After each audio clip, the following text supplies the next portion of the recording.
Sekarang ni daripada 2020 sampai 2026 dan 6 tahun lah. Selama 6 tahun lah kita orang kahwin. 6 tahun Jadi kita nak tahu lah Wan macam mana masa try macam mana perjumpaan kali pertama macam mana kau try tu. Kita nak tahu kau jenis kelakor kan. Okey, perjumpaan pertama aku dengan bini aku ni lah. Dia tak tahu aku juling lagi. Oh dia tak tahu tak juling. DP apa tu? Tak DP apa? Tak ada. Dia kenal kat mana? Kat Facebook? DP tak ada lah. Aku kena kat sekolah lah. Habis macam mana dia tak tahu kau juling? Pakai spek? Tak. Aku buat cover lah macam ni. Bila aku nak bersembang dengan dia. Ya. Ya. Oh, Bila aku nak bercakap sap. Cuba kau bagi nampak kata trik. Contoh kan.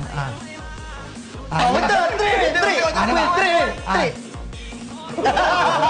So bila aku nak bercakap dengan bini aku, okey aku straight. Dah sampai satu masa bila dah kahwin kan. Asal gabut aku. Sikit-sikit apa ni, sikit kantoi punya kantoi ya. Jadi try ni macam mana time tu try-nya? Maksudnya aku try Zaman, bini aku lah. Aku ayat dia betul-betul lah. Kenal kat mana? Aku kenal kat sekolah lagi. Tapi aku tak, maksudnya tak bercinta time sekolah lah. Selepas habis sekolah, waktu tu dekat kedai makan aku cakap, wish, ini maksudnya junior aku gini. Oh dia junior Dia setahun. Oh kau try junior Aku try junior. Maksudnya selalu zaman Sebab sekolah. aku tahu kalau atas tak ada makannya. Standard lah. Sebab selalunya kalau junior orang tak try untuk adik angkat. Adik angkat ini. Mau adik angkat.